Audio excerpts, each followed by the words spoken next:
Iya. Baik, sebentar Bapak Ibu, kita akan lihat di share screen ini. Iya, baik, sudah nampak ya. Malam hari ini kita akan masuk dalam sebuah seminar yang namanya, kalau dulu itu BCM, tadi udah dijelaskan cukup panjang oleh Ketua Panitia kita, Sis Mei, dan moderator kita, dulu namanya Basic Christian Maturity.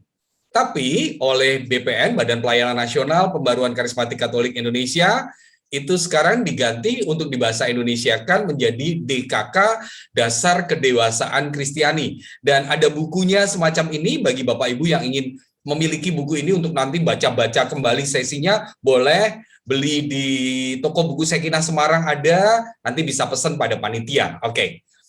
Dan tadi sudah dikenalkan, nama saya Haryanto, tapi panggil saya Cai-Cai, karena hampir tidak ada yang panggil saya Haryanto ya, semua orang panggil saya Cai-Cai, jadi silahkan Bapak Ibu bisa panggil saya Cai-Cai saja.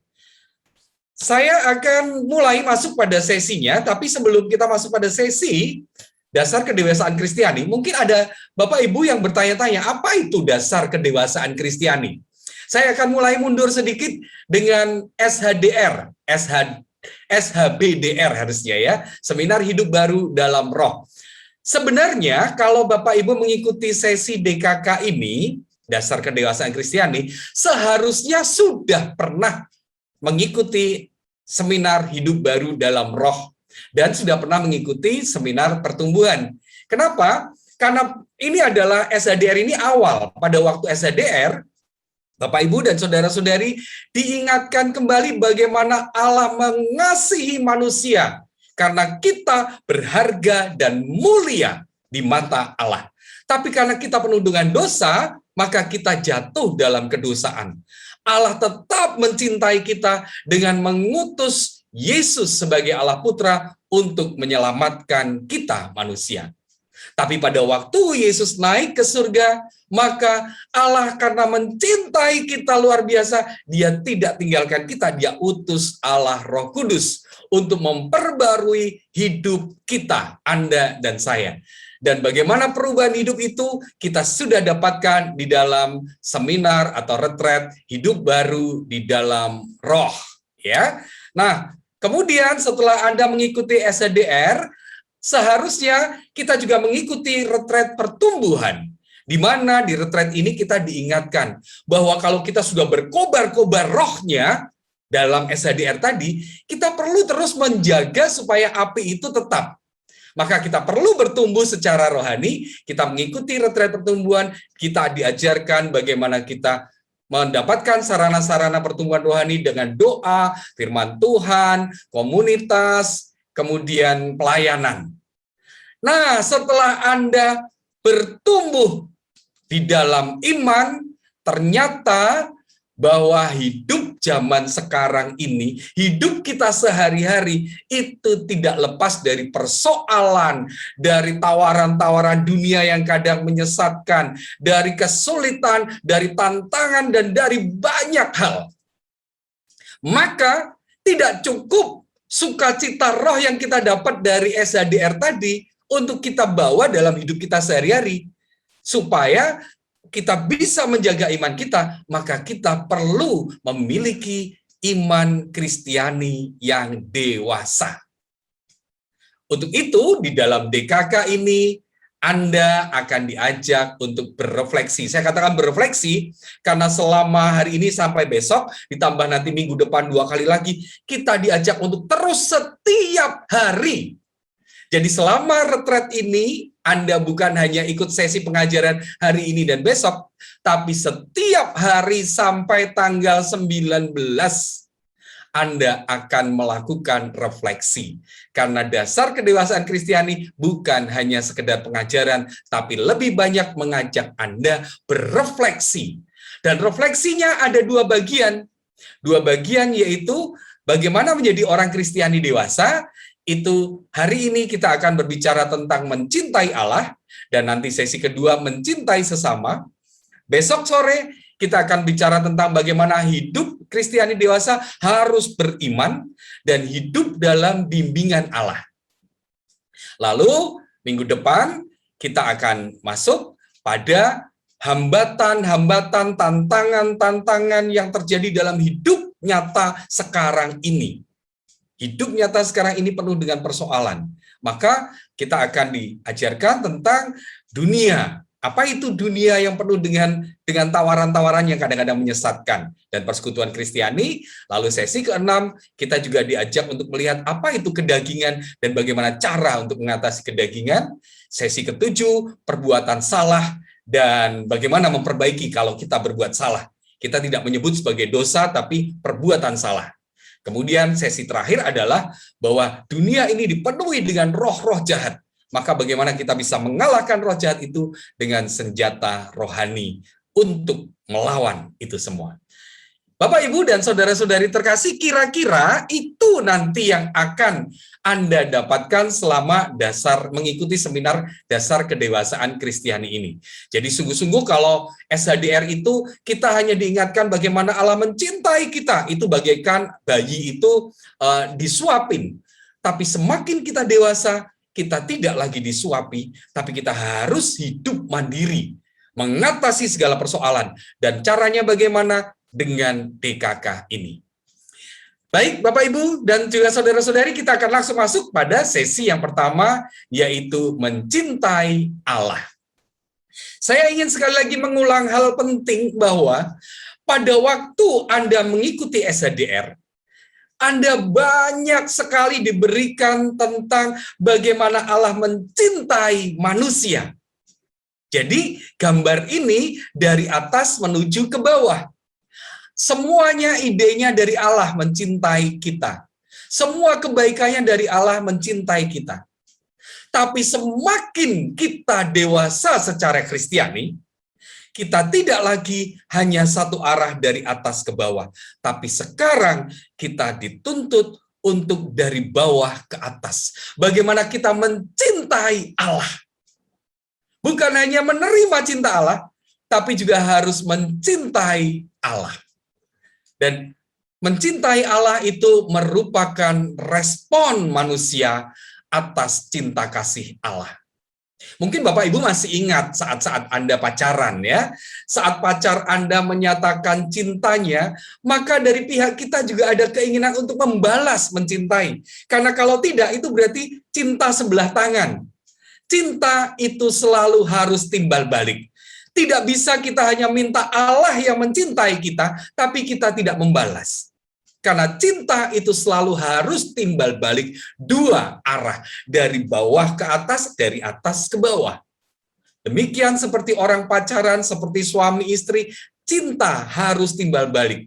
Karena kalau kita dicintai, tapi Anda boleh bayangkan nih Bapak Ibu, pada waktu Anda mendekati, khususnya yang cowok-cowok nih, bapak-bapak nih, pada waktu Anda mendekati seorang wanita pada waktu pacaran dulu, Anda mencintai dia, tapi ternyata dia tidak mencintai, pasti si cewek terganggu dengan Anda, meskipun Anda sudah memberikan cinta, Anda memberi hadiah, Anda memberi segala macam, tapi si wanita pasti terganggu karena dia tidak mencintai.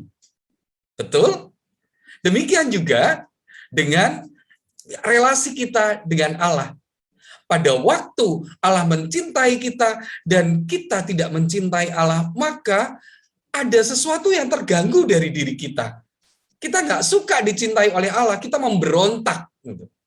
Tapi kalau sungguh kita semakin dewasa, maka pada waktu Allah mencintai kita juga membalas cinta Allah. Dan yang kedua, selain respon, mencintai Allah adalah perintah atau hukum yang terutama. Mari kita lihat dari Matius bab 22 ayat 36 sampai 38. Karena Anda semuanya di-mute, maka saya boleh bacakan. Guru, hukum manakah yang terutama dalam hukum Taurat?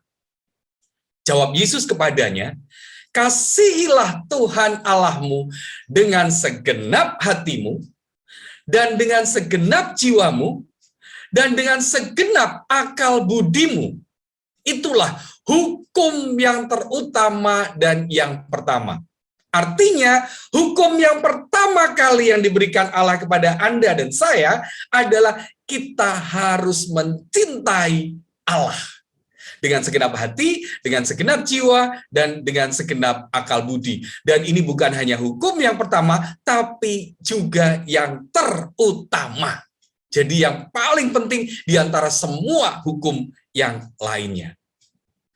Apa maksudnya mengasihi Tuhan dengan segenap hati? Di situ saya tuliskan, mengasihi Tuhan dengan segenap hati artinya mencintai Allah dengan ketulusan dan kemurnian dan kesetiaan. Mengasihi tanpa pamrih dan tidak bergantung pada suasana hati. Kita bisa saja mengalami suasana hati yang sedang berduka. Kita bisa saja mengalami suasana hati yang mungkin banyak dari Anda dan saya pernah juga mengalami kekeringan rohani. Doa rasanya nggak nyaman, doa rasanya tidak sampai pada Tuhan, dan seterusnya. Tapi kalau kita sungguh mengasihi Allah, maka kasih kita tidak terpengaruh dengan suasana hati kita. Tidak tergantung, entah kita baru kering, entah kita sedang berduka, entah kita sedang bersuka, kita tetap mencintai Allah dengan terus berdoa dan menjalin relasi. Bapak Ibu, saya sebagai seorang pembicara, pernahkah saya mengalami kekeringan? Pernah, dan juga tidak jarang, artinya kadang-kadang, sering kadang-kadang juga saya mengalami kekeringan. Rasanya doa saya itu nggak ada isinya. Kemudian saya merasa kok hambar relasi saya dengan Tuhan begitu. Saya pun mengalami, bukan hanya Anda. Dan selama proses hidup ini akan kita alami. Tapi pada waktu saya mengalami itu, dulu awal-awal saya nggak tahu harus bagaimana, karena nggak bisa doa, rasanya doanya nggak nyaman. Saya konsultasi pada Romo, dan apa yang dikatakan Romo? Cece, kalau di Semarang panggilan saya bukan Cai-Cai tapi Cece ya. Romo-Romo kenal saya dengan nama Cece. Lalu Romo bilang gini, Cece, kalau kamu mengalami kekeringan, kalau kamu tidak bisa berdoa, kalau kamu merasa Tuhan jauh daripadamu, yang perlu kamu lakukan tetap cintai Dia dengan berdoa. Lah terus doanya apa Romo? Terserah. Kamu hanya mengatakan dalam nama Bapa dan Putra dan Roh Kudus, amin. Tuhan, aku nggak bisa berdoa, tapi aku tahu aku mau mencintai Engkau, dan Engkau tahu betapa aku mencintai. Titik, cukup. Itu sudah cukup bagi Tuhan. Yang penting nyatakan bahwa Anda mencintai, tidak berhenti dengan suasana hati. Jangan kemudian pada waktu Anda kering, Anda merasa, kok doaku nggak nyaman ya, lalu Anda berhenti berdoa. Sekali kita berhenti berdoa, kita akan sulit untuk mulai lagi. Maka jaga supaya kita mencintai Tuhan dengan segenap hati, tidak tergantung pada suasana hati, dan tulus murni. Artinya tulus murni itu ya, tidak ada tendensi, aku mau berdoa supaya nanti aku dapat berkat. Nah, bukan itu. Berkat itu hak Allah. Tapi kita sungguh-sungguh mau berelasi karena kita mencintai Dia. Itu dengan segenap hati. Lalu apa artinya mengasihi dengan segenap jiwa? Saya pindahkan wajah saya dulu ya, supaya tidak mengganggu. Menempatkan Allah sebagai yang utama dalam setiap keputusan dan siap berkorban melampaui kepentingan pribadi, baik terkait dengan hidup, waktu, harta, dan lain-lain. Supaya gampang, saya mau beri sharing sedikit. Kira-kira 6 atau 7 tahun yang lalu, saya itu, saya sedikit memberitahu bahwa pekerjaan saya salah satunya adalah sebagai I.O. untuk gathering company gitu ya, karena saya punya lembaga outbound, saya punya lembaga training, saya juga punya lembaga I.O. Maka salah satunya adalah ada perusahaan kalau mau bikin gathering, mau bikin acara, maka mereka pakai saya. Satu hari saya itu ditelepon oleh salah satu bank yang cukup terkenal dari Jakarta, dan mereka telepon ke saya mengatakan bahwa kami akan ke Semarang untuk gathering, leader hanya mungkin kalau nggak salah waktu itu hanya 25 orang. Lalu kami ingin disiapkan semuanya 2 malam, disiapkan hotelnya yang terbaik, kemudian ada acara outbound-nya, kemudian ada acara malamnya, ada karaoke, dan seterusnya. Singkat cerita, saya sudah tanda tangan kontrak dengan nilai yang cukup fantastis di luar perkiraan saya jauh. Kalau saya sebutkan, biasanya saya kalau outbound gathering begitu ya, saya mendapatkan profit bersih ya, sekitar 50 juta begitu bisa. Tapi waktu itu mereka itu menawarkan, tidak menawar sama sekali, malah menawarkan, kami punya budget 100 juta. Dan 100 juta itu profit, karena budget mereka untuk pelaksanaan itu lebih dari itu. Profitnya 100 juta, wah ini gila banget ini. Tanpa nawar saya langsung oke, terima gitu. Singkat cerita saya sudah siapkan, saya sudah pesan hotel, saya sudah pesan karaoke, saya sudah pesan pokoknya seperti yang mereka minta.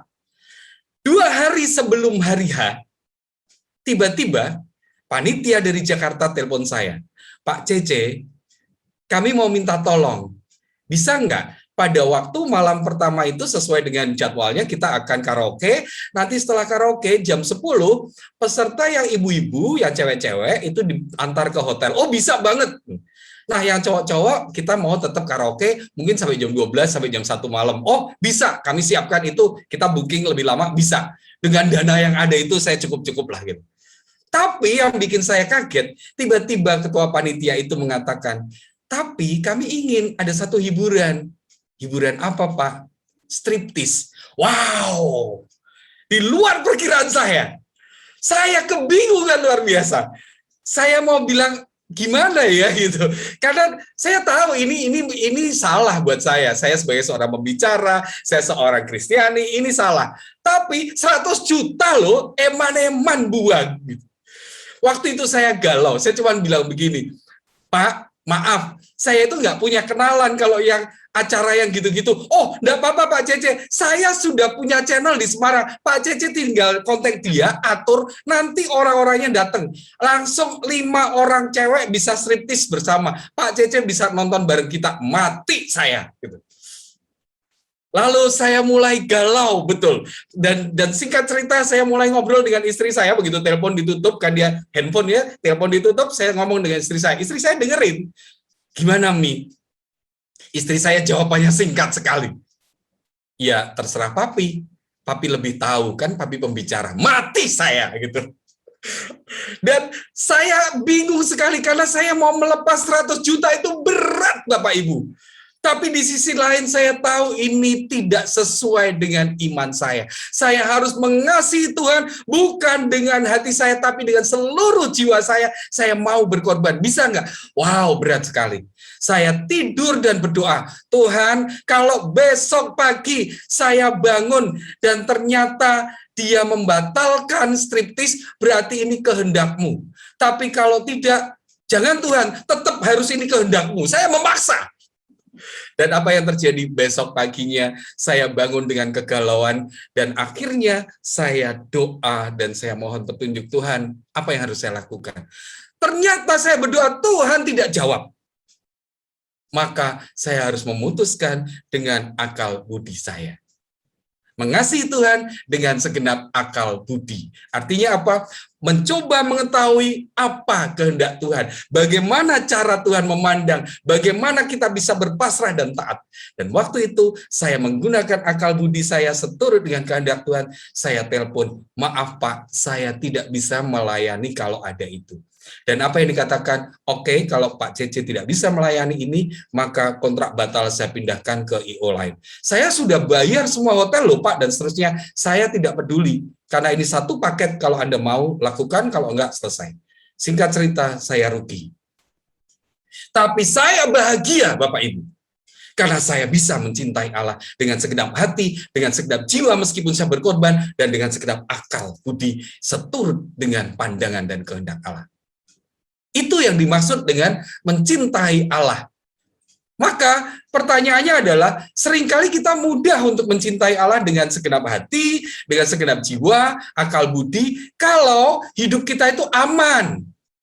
Tapi mampukah kita tetap mencintai Allah pada saat mengalami penderitaan, badai kehidupan, kedukaan, keadaan tanpa harapan? Bisakah kita tetap mencintai Allah? Karena mencintai Allah itu benar-benar totalitas.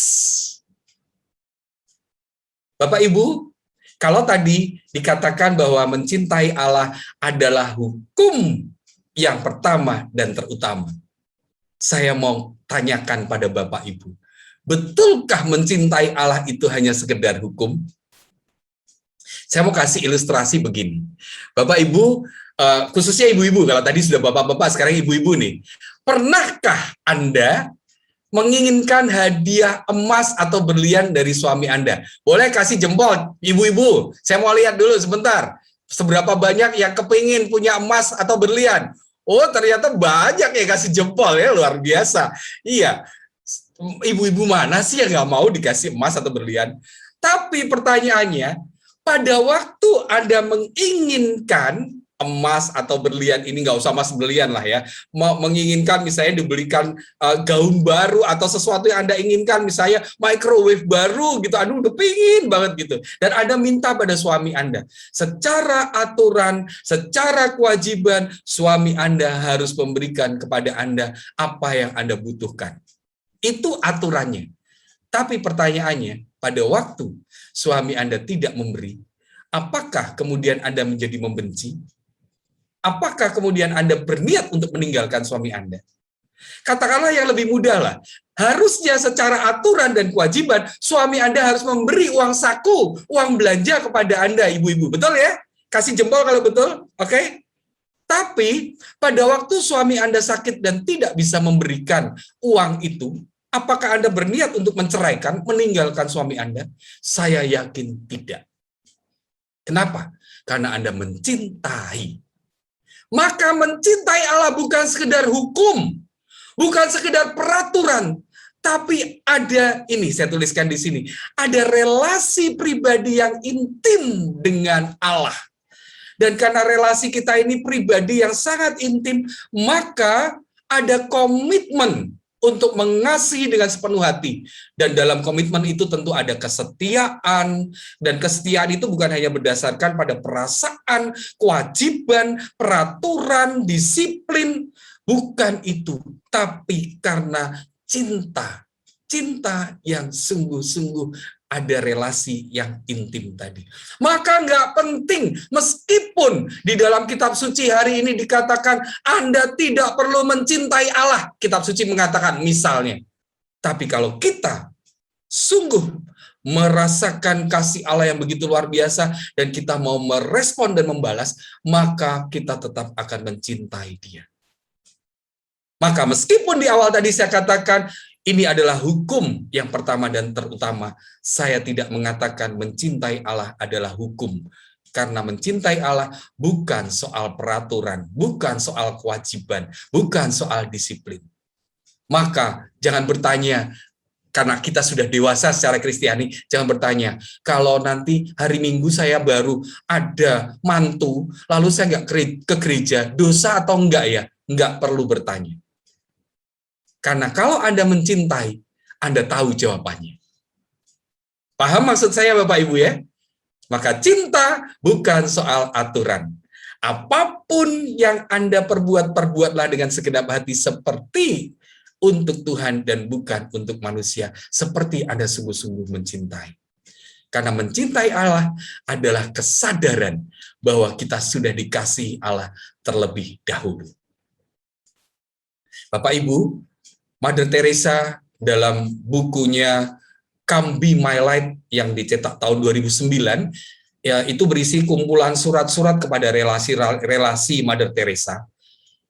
Dia menuliskan dan mengatakan bahwa berpuluh tahun saya, Mother Teresa, mengalami kesunyian dan kehampaan. Karena aku tidak mampu merasakan kehadiran Tuhan dalam hidupku. Mother Teresa mengatakan itu. Aku tidak mampu merasakan kehadiran Tuhan dalam hidupku. Aku merasakan kesunyian dan kehampaan.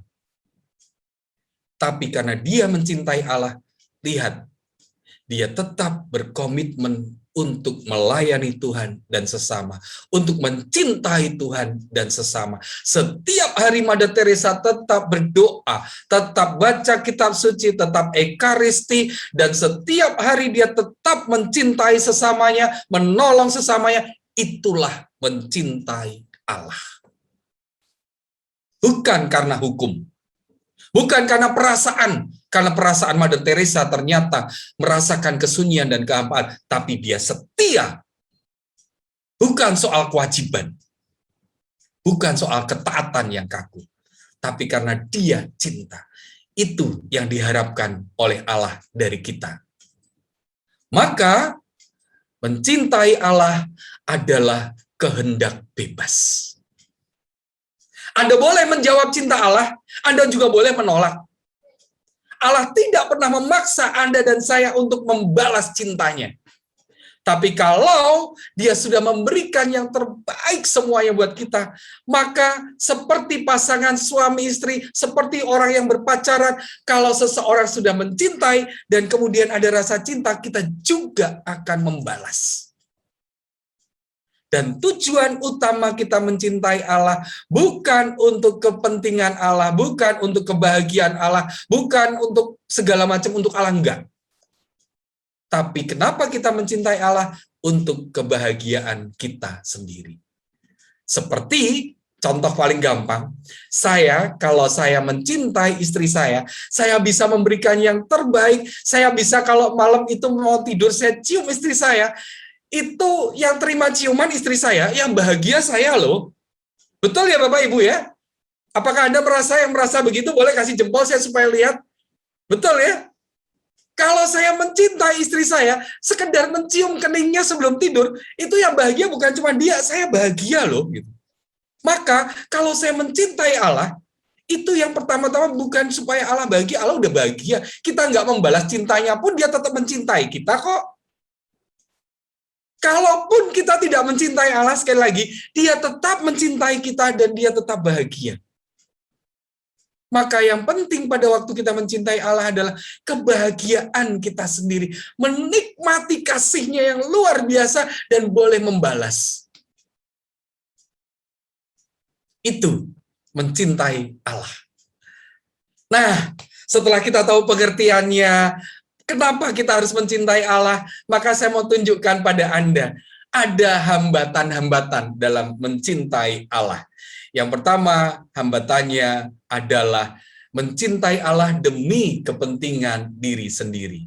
Seringkali kita mencintai Allah sebagai sarana, bukan tujuan akhir. Kita mencintai Allah itu bukan tujuan akhir, tapi hanya sarana supaya kita mendapatkan sesuatu yang kita minta. Ini yang seringkali terjadi. Padahal mencintai Allah itu harusnya tujuan akhir. Contohnya, kita kepingin supaya kalau anak-anak sekolah nih, pengen supaya ujiannya lulus atau bisa diterima di perguruan tinggi. Kalau yang kita yang sudah bekerja, supaya bisnis kita lancar atau supaya rumah kita yang memang mau kita jual bisa cepat terjual, maka kita tiba-tiba rajin berdoa, rajin ke gereja. Apakah sungguh kita mencintai Allah? Yang tahu Anda dan saya, hati kecil kita. Dan itu bisa kita lihat pada waktu Allah menjawab rumah Anda terjual, pada waktu bisnis Anda lancar, kemudian Anda lupa untuk berdoa dan ke gereja dengan rajin, berarti Anda mencintai Allah hanya untuk kepentingan pribadi, bukan sungguh-sungguh karena mencintai Dia. Maka hati-hati. Yang tahu memang hanya Anda dan saya. Orang lain hanya melihat, tiba-tiba kok Cai-Cai jadi rajin misa harian ya. Biasanya kalau misa cuma hari Minggu, sekarang tiba-tiba kok rajin misa harian. Wah, ini sudah berubah. Betulkah berubah karena saya mencintai? Yang tahu hanya saya dan Allah.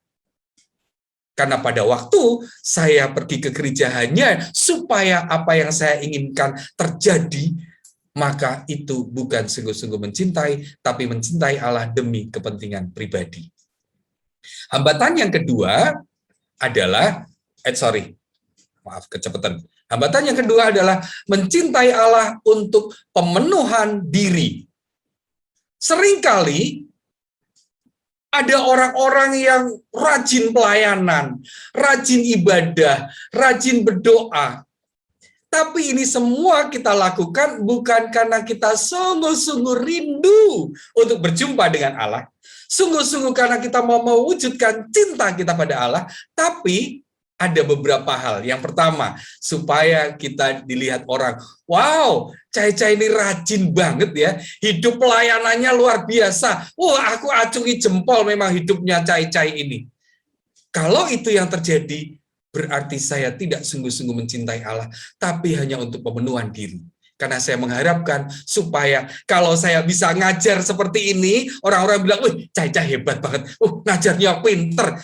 Kalau kemudian saya berpuas diri dan saya tidak sungguh-sungguh mencari Allah, maka saya menjadi tidak mencintai Allah. Yang kedua, kalau ternyata saya mencari kenyamanan dalam hidup doa saya, hidup mencari keamanan tuh gini nih loh. Misalnya nih, kita biasa rajin ke gereja, setiap hari Minggu tidak pernah putus misa. Tiba-tiba kita nggak misa, kemudian ada rasa, aduh kok aku nggak misa ya, kayaknya nggak enak. Bukan karena kita itu merasa,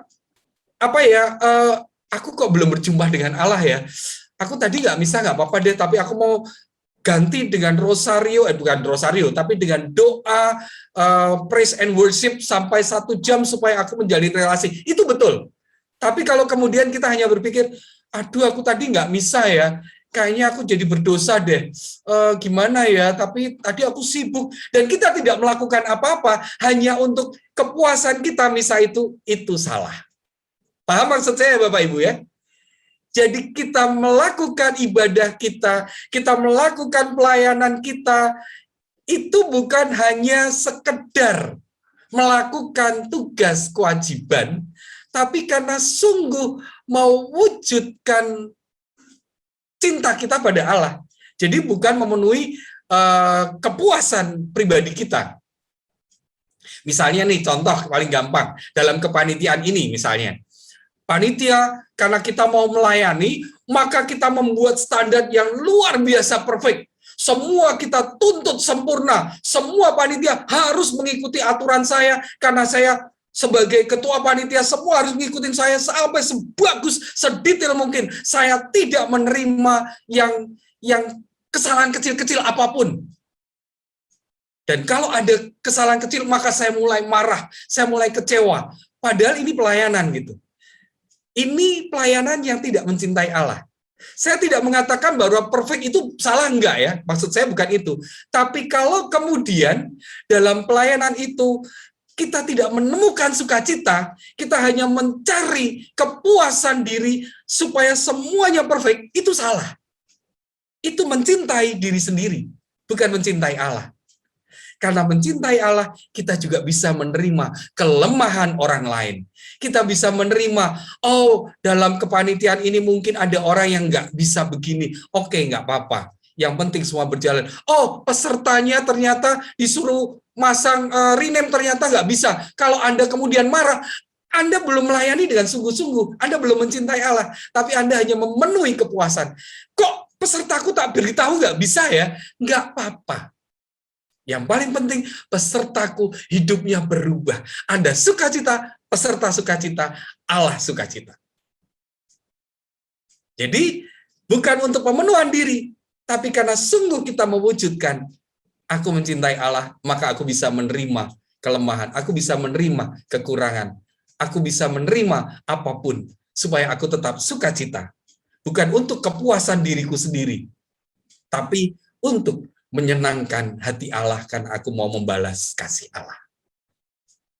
Dan yang ketiga adalah mencintai Allah disamakan dengan mencintai sesama.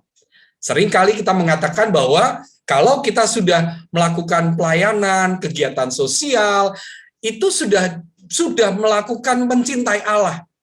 Contohnya begini, banyak orang yang kalau sudah merasa melayani sesama, misalnya jadi panitia ini ya, jadi panitia ini, webinar DKK ini, atau jadi panitia Natal, lalu sibuk dengan segala macam, lupa untuk berdoa. Bahkan saya pernah ketemu dengan OMK nih, OMK yang mereka di panitia Natal sibuk jaga parkir, lalu saya datangi. Karena saya wakil ketua dewan, maka saya harus juga menghadirkan mereka itu kehadiran Allah kan gitu. Maka saya datangi mereka dan saya katakan, teman-teman, kalau saya panggil teman-teman muda itu kan teman-teman, kamu jaga parkir tuh luar biasa, aku suka banget. Udah misa belum? Wah, nggak sempet Pak, aku misa. Nah, ini parkirnya aja sibuknya kayak gini dan seterusnya. Maka ini sudah pelayanan dan ini sudah wujud mencintai Allah. Salah. Salah besar. Anda harus pergi misa. Baru Anda mencintai Allah. Bagaimana Anda bisa mencintai Allah kalau Anda hanya sibuk dengan jaga parkir? Anda sibuk dengan persiapan panitia, tapi lupa berdoa, lupa bertanya pada Tuhan, apa yang Tuhan mau dari kepanitiaanku ini? Apa yang Tuhan mau dari kegiatan sosialku ini? Apa yang Tuhan mau dari pengajaranku ini? Kalau saya sudah mengajar seperti ini, apakah saya sudah mencintai Allah? Belum tentu. Belum tentu. Kalau saya mengajar untuk kepuasan saya sendiri seperti tadi, maka itu tidak mencintai Allah. Kalau saya mengajar, tapi saya lupa untuk berdoa, saya lupa mendoakan Anda, saya tidak sungguh-sungguh terbuka terhadap karunia roh, supaya saya bisa menyampaikan, saya belum mencintai Allah. Saya baru mencintai kegiatan saya. Maka apapun pelayanan Anda, kegiatan Anda harus tetap melibatkan Allah. Di situ baru Anda mencintai Allah. Karena seperti Maria dan Marta, mana yang lebih baik? Dua-duanya baik. Tuhan Yesus tidak pernah mengatakan Marta jelek, enggak. Tapi Tuhan katakan, Marta, Marta, kenapa engkau menyibukkan dengan hal-hal duniawi seperti itu? Maria mendapatkan yang terbaik. Artinya bahwa Anda boleh, kalau tidak ada panitia, nggak akan ada webinar seperti ini. Maka panitia itu penting. Tapi apakah sebagai panitia kita juga duduk diam berdoa? Apakah pada waktu saya mau memberi sesi ini, saya puasa dan saya berdoa? Itu saya mencintai Allah. Dalam kepanitiaan seperti kemarin BPLB dengan Pak Surya sebagai ketua panitia, saya katakan kita duduk doa, lalu juga puasa panitia. Supaya apa? Allah sungguh hadir dan kita sungguh, apa yang kita lakukan untuk mencintai Allah, bukan untuk kepuasan kita. Dan ini mencintai Allah disamakan dengan mencintai sesama. Baik, lalu bagaimana cara praktis untuk bisa mencintai Allah? Ada banyak cara, tapi di sini disebutkan beberapa hal. Yang pertama adalah doa pribadi. Doa yang teratur untuk menyatakan kasih kita kepada Allah. Doa pribadi tidak tergantung perasaan dan emosi, tadi sudah saya jelaskan ya. Bahwa kadang-kadang kita, Anda dan saya pun juga kadang-kadang mengalami bagaimana kekeringan. Tapi pada waktu kita mengalami kekeringan itu, saya dan Anda harusnya tetap setia berdoa, meskipun pendek. Yang saya lakukan, saya pribadi, kalau pas saya itu mengalami kekeringan, saya hanya dalam nama Bapa dan Putra dan Roh Kudus, amin, saya pejamkan mata dan kemudian saya diam, katakan, Tuhan ampuni aku karena aku nggak bisa berdoa, tapi Engkau tahu bahwa aku mencintai Engkau. Lalu saya diam 15 menit sampai setengah jam, cukup itu yang saya lakukan. Dan kemudian saya tutup dengan baca kitab suci, kemudian saya juga tambah 10 menit, 15 menit lagi untuk hening, untuk memahami kitab suci. Tapi itu saya lakukan setiap hari. Kenapa? Ya karena saya mencintai Allah. Dia sudah mencintai saya luar biasa, maka saya ingin juga mencintai dia. Sama dengan suami istri. Kadang-kadang kita juga kehabisan obrolan, kan? Kadang-kadang kita kehabisan bahan ngomongan, kadang-kadang juga bosen, kadang-kadang juga malas untuk ngobrol. Tapi, apakah kemudian Anda berhenti ngobrol? Enggak. Di rumah, meskipun kadang-kadang kita sebel banget gitu ya, baru sebel, tetap yang saya lakukan dengan istri saya, ya saya ngomong. Ya, ada saatnya mungkin saya berhenti berapa, 1 jam, 2 jam, saya nggak ngajak ngomong karena baru sebel banget gitu. Tapi setelah itu ya balik lagi ngomong. Sama lah, karena ada kerinduan untuk, nggak bisa lah, kita tinggal serumah nggak ngomong tuh kayaknya nggak mungkin gitu. Apalagi itu tinggal serumah dengan istri. Ini Tuhan, dia tinggal dalam diri kita loh. Kok kita nggak ngajak ngomong? Kebangetan. Oh, yang tinggal serumah aja nggak bisa kalau nggak ngomong. Apalagi dia tinggal dalam diri kita, dan di kita tinggal dalam hati Tuhan. Nggak mungkin kalau nggak ngomong. Maka ngomonglah apapun. Walaupun Anda cuma ngomong, Tuhan aku nggak bisa doa, Tuhan please. Gitu. Boleh. Tetap doa pribadi. Lalu yang kedua, doa bersama. Karena di Matius bab 18 ayat 20 tahu ya, 2 atau 3 orang berkumpul dalam namaku, aku hadir. Maka kekuatan doa bersama adalah dia selalu hadir pada waktu berkumpul bersama. Apalagi kalau di dalam keluarga Anda bisa membuat doa sepakat. Ada di kitab suci. Ajak anggota keluarga, ajak pasangan Anda, anak-anak Anda, dan siapapun yang serumah untuk doa bersama. Karena di situ ada kekuatan yang luar biasa. Dan di situ pada waktu Anda berdoa bersama-sama, Anda menyatakan cinta Allah. Dan semua yang bersama-sama di situ, Anda ajak juga mencintai Allah. Dan itu menjadi salah satu kebahagiaan Allah. Pada waktu Anda dan saya bisa membawa anak-anak kita, pasangan-pasangan kita, untuk juga berjumpa dengan Dia. Dan itu wujud cinta kita. Pada waktu kita membawa keluarga kita, itu wujud cinta kita pada Allah, karena itu kebahagiaan untuk Allah. Yang berikutnya, cara yang bisa kita pakai adalah cara praktis yang ketiga, baca kitab suci. Membaca kitab suci dengan teratur, dengan iman dan kerendahan hati, dan dalam pimpinan Roh Kudus untuk mengenal dengan benar siapa Allah. Bapak, Ibu, dan saudara-saudariku yang terkasih. Kalau dulu Anda tahu nih, Anda merasakan pada waktu Anda pacaran dulu ya. Pada waktu Anda pacaran sebelum Anda menikah, rasanya kan Anda kepingin kenal dengan pasangan Anda. Anda pengen tahu, bahkan sampai sesudah menikah pun kita masih terus kepengen mengenal hidupnya, mengenal sifatnya, mengenal kebiasaannya, mengenal makanan kesukaannya, dan seterusnya, sampai sedalam-dalamnya. Itu dengan pasangan. Apalagi dengan Allah. Kita pasti juga lebih ingin mengenal Dia lebih dalam lagi. Dari mana kita bisa mengenal Allah? Hanya satu. Doa tidak cukup untuk mengenal Allah. Doa bisa untuk menjalin relasi. Tapi untuk mengenal siapa Allah, Anda bisa tahu dari kitab suci. Maka, sebagai orang Kristiani dewasa, bacalah kitab suci setiap hari. Minimal bacaan liturgi harian. Minimal lagi Injil harian. Itu yang paling minimal. Tapi kalau Anda mau lebih, saya sarankan bacaan hari itu. Berarti ada bacaan pertama, ada bacaan Injil. Kalau Minggu berarti ada bacaan pertama, bacaan kedua, Injil. Dan kalau Anda mau lebih lagi, bacalah mulai dari kitab Kejadian sampai kitab Wahyu. Kalau orang saudara kita Muslim punya namanya, kalau baca Al-Quran selesai itu khatam, maka saya sarankan Anda khatam kitab suci. Bapak Ibu, saya mau sedikit sharing, waktu saya masih ada cukup, maka saya sedikit sharing kenapa saya baca kitab suci setiap hari dan saya baca khatam. Hari ini saya sudah khatam mungkin 4 kali ya. Ya, saya lupa. Artinya dari awal sampai akhir.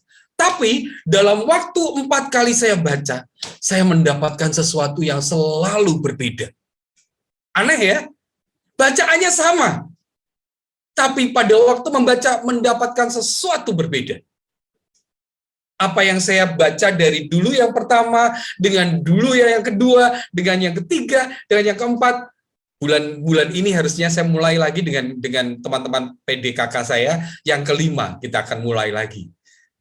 Tapi saya yakin dengan membaca itu, awalnya dulu saya tuh males kalau baca kitab suci. Saya mulai baca kitab suci jujur setelah saya jadi pembicara. Dulunya enggak, kitab suci saya itu kitab yang utuh gitu. Walaupun saya sudah ikut SHDR dan kemudian roh saya menyala-nyala, saya mulai baca kitab suci, tapi rutin enggak. Tapi waktu berjalan saya dituntut untuk baca kitab suci karena saya jadi pengajar, maka saya mulai mencoba. Awalnya berat, bukan main.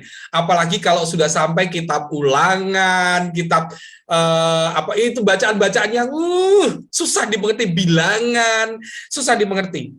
Tapi karena kita setiap hari baca, yang saya rasakan ya, pada waktu tidak baca, tiba-tiba kita rindu loh untuk baca. Tiba-tiba kita pengen banget, kok hari ini aku belum baca ya gitu. Rasanya tuh rindu banget. Maka Anda coba, Anda harus mencoba. Karena kalau Anda sudah ikut DKK ini dan Anda tidak mulai dengan baca kitab suci, harusnya sudah mulainya sudah sejak pertumbuhan ya, tapi tidak ada kata terlambat. Kalau Anda belum ikut membaca setiap hari, hari ini saatnya untuk mulai. Karena dari situ kita sangat mengenal pribadi Allah itu seperti apa. Allah Perjanjian Lama itu yang keras, yang suka menghukum dan seterusnya, diganti dengan Allah Perjanjian Baru, Yesus yang penuh kasih. Dan setiap, saya ada Romo yang mengatakan begini, apapun persoalan hidupmu, Anda bisa menemukan jawabannya dari kitab suci. Dulu awalnya saya nggak percaya. Tapi ternyata betul, apapun persoalan hidup Anda, kitab suci memberikan jawaban. Kalau Anda tidak percaya, mulai baca hari ini. Yang keempat, ikut komunitas. Kenapa harus ikut komunitas? Karena kalau kita mengikuti komunitas, kita bisa saling berbagi pengalaman iman, saling melayani kebutuhan sesama, bersatu dalam sebuah keluarga rohani, dan kita saling dukung. Pada waktu Anda mengalami kekeringan rohani, maka teman-teman sepersekutuan akan mendukung Anda di dalam doa minimal. Mendukung Anda untuk memotivasi supaya kembali pada Tuhan, supaya kita tidak tersesat, dan seterusnya. Itu komunitas. Maka bagi Bapak Ibu yang sampai hari ini belum mengikuti komunitas, yang saya sebut komunitas itu tidak harus persekutuan doa karismatik, tidak harus. Anda bisa mengikuti Legio, Anda bisa mengikuti komunitas-komunitas rohani, ya, komunitas rohani yang menumbuhkan rohani, bukan komunitas yang non rohani, ya, tapi yang rohani. Karena ini menumbuhkan iman kita dan menumbuhkan kekristianitasan kita semakin dewasa. Tapi kalau Anda mau mengikuti persekutuan doa karismatik juga baik. Karena di situ Anda akan terus bertumbuh di dalam pengajaran, di dalam firman, dan seterusnya. Lalu yang kelima, melalui persembahan. Mencintai Tuhan berarti menghayati bahwa semua yang kita miliki adalah pemberian dari Allah. Maka, kalau kita sadar bahwa ini semua yang kita miliki itu adalah pemberian dari Tuhan, kita perlu menggunakannya dengan baik, dan salah satunya adalah dengan mau berbagi. Menyerahkan kembali kepada kehendaknya, artinya mau berbagi kepada orang-orang yang membutuhkan. Apa yang kita terima, itu betul dari usaha Anda dan saya, betul banget. Karena kalau Anda dan saya tidak bekerja, kita nggak dapat apa-apa. Bahkan Santo Paulus mengatakan, jangan makan kalau Anda tidak mau bekerja. Maka kita harus bekerja. Artinya, apa yang kita peroleh ini dari usaha kita, betul. Tapi jangan lupa bahwa di situ ada keterlibatan Allah. Contohnya, faktanya adalah banyak hal yang meskipun Anda dan saya sudah berusaha keras untuk mendapatkan sesuatu, supaya tercapai apa yang kita inginkan, kalau Allah tidak menginginkan, tidak akan pernah bisa tercapai. Betul? Pasti Anda dan saya pernah mengalami itu. Kita udah usaha luar biasa, mati-matian, tapi kalau Allah nggak menginginkan, maka tidak akan terjadi. Maka pemberian Allah ini menjadi unsur yang penting. Untuk itu, jangan takut untuk berbagi. Saya selalu mengistilahkan, saya menggunakan cerita sharing dari salah seorang sahabat saya.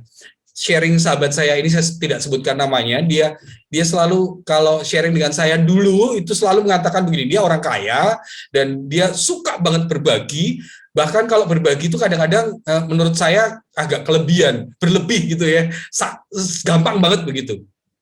Lalu suatu hari saya tanya, kok kamu tuh ngasih orang itu kayaknya gampang banget, kamu nggak takut miskin, semua mau bagi-bagi.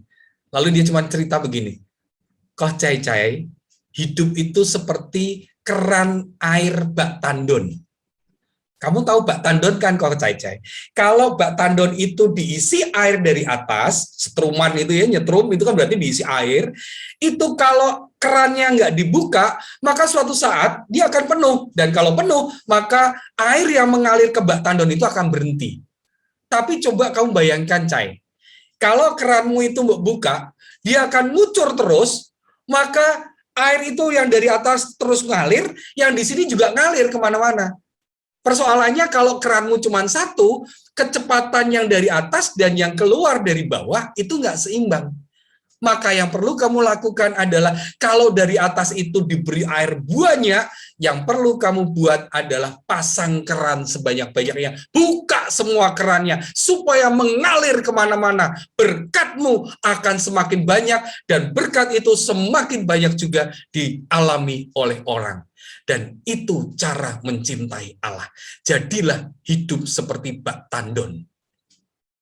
Beranikah Anda dan saya berbagi, memberikan apa yang menjadi hak orang? Karena seperti ini, mungkin saya agak sedikit terlambat ya, karena waktu saya sepertinya tinggal 5 menit, tapi masih ada beberapa hal. Saya ingin memberi contoh yang gampang. Bapak Ibu, kalau ada orang miskin, kalau Tuhan ingin memberikan supaya orang miskin ini makan, apakah Tuhan akan menjatuhkan makanan dari langit gelodak? Pasti tidak. Lalu bagaimana supaya orang miskin ini makan? Melalui tangan kita. Melalui tangan-tangan Anda dan saya. Tapi kalau tangan kita memegang ini rezeki dari Allah ini kita pegang kuat-kuat tidak kita berikan, dia tetap akan kelaparan dan mujizat bagi orang itu tidak terjadi. Maka cara mencintai Allah adalah karena Allah juga mencintai bukan hanya kita, Anda dan saya, tapi semua orang, bahkan orang yang membenci Allah pun dia cintai, maka Allah ingin memberikan pada semua orang, maka kita harus menjadi saluran berkat untuk itu. Itu cara mencintai Allah. Yang berikutnya adalah menggunakan waktu. Apakah Anda bisa menggunakan waktu untuk kesenangan pribadi atau menggunakan waktu untuk lebih menumbuhkan iman dan pelayanan kita? Seringkali kita kebingungan untuk memilih, apakah aku harus misa atau aku kondangan ya? Apakah aku harus doa puasa karena panitia, ataukah aku harus, nah ini ada undangan makan-makan ya? Kita kebingungan. Kalau iman Anda sudah dewasa secara Kristiani, Anda sudah tidak perlu bingung lagi. Anda tidak perlu takut dengan aturan dan hukum. Tapi Anda bertanya, kalau aku mau mencintai Allah, apa yang harus aku lakukan? Itu. Jadi jangan lagi takut dengan peraturan dan hukum. Karena mencintai Allah bukan peraturan dan hukum, disiplin yang kaku, ketaatan kaku. Tapi apa yang bisa aku lakukan untuk mencintai Dia? Dan yang terakhir, pengambilan keputusan. Seorang Kristen yang sudah menyerahkan hidupnya secara total kepada Allah akan menanyakan apa yang Allah ingin untuk kita lakukan. Artinya, kita mau melibatkan Allah dalam segala macam pengambilan keputusan, khususnya keputusan-keputusan yang penting. Keputusan yang penting. Anda harus melibatkan Allah. Ada sebuah keputusan yang mungkin tidak terlalu penting, tapi saya juga melibatkan Allah. Pengalaman saya adalah pada waktu itu saya sekaligus menutup, saya mungkin agak sedikit molor ya, moderator, molor dikit nih. Saya mau sharing penutup. Waktu itu saya menjadi ketua panitia untuk pertemuan Kongres Keluarga Nasional. Dan itu dilakukan di sebuah hotel di Semarang. Dan kemudian kami sudah persiapan selama mungkin 3 bulan kayak persiapan dan seterusnya. Yang hadir itu ada uskup-uskup, ada romo-romo mewakili seluruh Indonesia, kemudian ada pasutri-pasutri yang mewakili seluruh Indonesia juga. Jadi cukup banyak dan di situ semuanya hidup romo-romo dan uskup-uskup pasti rohaninya luar biasa. Dan yang saya lakukan adalah pelayanan. Pada waktu jam 5 sore misa dimulai, jam 3 sore kami semua panitia berhenti, saya kumpulkan, karena saya ajak mereka duduk, dan kemudian saya ajak mereka berdoa. Pada waktu berdoa, tiba-tiba ada telepon, handphone masuk. Saya kalau sudah berdoa, biasanya handphone saya matikan. Nggak tahu hari itu saya belum mematikan handphone. Tiba-tiba bergetar. Karena sudah terganggu dengan getaran handphone, ya saya akan angkat. Saya angkat handphone, saya menjauh dari doa tetap jalan, lalu saya menjauh dari doa begitu, kemudian saya angkat, saya terima. Ternyata karena saya di rumah itu nggak punya pembantu yang datang pagi, siang pulang, begitu. Jadi nggak tinggal di rumah. Nah, ini pembantu saya itu telepon. Dia bilang, Pak, Bapak tadi pulang. Enggak, karena aku berangkat ke hotel udah pagi-pagi untuk persiapan mulai dari jam 6, saya udah ke hotel bersama dengan istri saya dan juga satu anak saya yang tinggal di rumah, daripada sendirian, saya ajak ke hotel untuk persiapan semuanya. Lalu dia bilang, Bapak tadi pulang? Enggak. Lah kok pintu rumah bukaan gitu. Wah, saya langsung kaget. Lalu saya bilang, Mbak, coba Mbak masuk ke rumah gitu. Dia nggak berani Pak. Lalu saya telepon tetangga sebelah saya, lalu saya bilang, tetangga sebelah saya namanya Hok Yong. Yong, tolong deh, kamu masuk ke rumahku, cek, karena dia dekat dengan saya, dia sering juga ke rumah, tahu situasi rumah. Kamu cek, ke rumahku ada apa kok, rumah bukaan. Singkat cerita, saya dikabari oleh tetangga saya, Cai, rumahmu kerampokan. Aduh Tuhan, saya langsung lemes. Saya langsung protes dengan Tuhan. Tuhan, aku baru pelayanan, aku bukan dolan, aku bukan baru piknik. Kok tiba-tiba engkau berikan rumahku dirampok? Gitu. Dan saya, dari informasinya, habis semuanya. TV, semua lah habis rumah saya. Hanya tinggal sofa mungkin nggak bisa diangkat, ranjang nggak bisa diangkat. Tapi yang bisa diangkat habis semuanya. Lalu saya cuma, aduh Tuhan kenapa? Gitu. Dan waktu itu saya galau luar biasa. Saya tidak mau cerita ke teman-teman supaya mereka tidak ikut galau. Makanya saya cuma panggil istri saya panggil Susan untuk saya beritahu rumah kita kerampokan. Susan nangis dan kemudian terus piye gitu. Saya harus mengambil keputusan. Saya mau mundur dari kepanitiaan, saya ngurusin rumah, atau saya tetap di kepanitiaan. Pilihan yang sulit. Waktu itu saya cuma berdoa, Tuhan, apa yang harus saya lakukan? Sambil nangis ya, karena gelo ya. Gelo lah, rumah kosong begitu gelo pasti. Saya sambil nangis bilang, Tuhan apa yang saya lakukan? Tuhan nggak jawab. Lalu saya tanya lagi, Tuhan aku harus apa? Aku mau pulang atau aku mau di sini? Biarlah Engkau yang memutuskan Tuhan. Dan Tuhan tidak menjawab. Maka apa yang saya lakukan? Yo wes Tuhan, karena kamu nggak jawab. Waktu itu saya ngomong di dalam hati. Karena kamu nggak jawab Tuhan, yo wes, aku mau memutuskan untuk mencintai Engkau tetap di sini. Tapi mboh piye nanti Engkau ganti semua barangku. Saya menuntut Tuhan. Singkat cerita, saya tetap di situ jadi ketua panitia karena sekaligus saya MC, saya tugas juga jadi MC, maka saya juga MC dan seterusnya. 3 hari mereka tidak ada yang tahu hanya Romo moderator, Romo Aris waktu itu langsung saya ceritain dan tapi kamu masih bisa ngurusin, bisa mau mbuh piye carane pokoknya Romo mendukung aku gitu. Ya udah, kita jalan 3 hari. Apa yang terjadi? Hari ketiga selesai semuanya jalan luar biasa dan tidak ada yang tahu bahwa saya mengalami kerampokan. Tapi tiap malam saya berdoa dan menangis, Tuhan kenapa? Tuhan kenapa? Kok aku baru pelayanan kok ngalamin gini?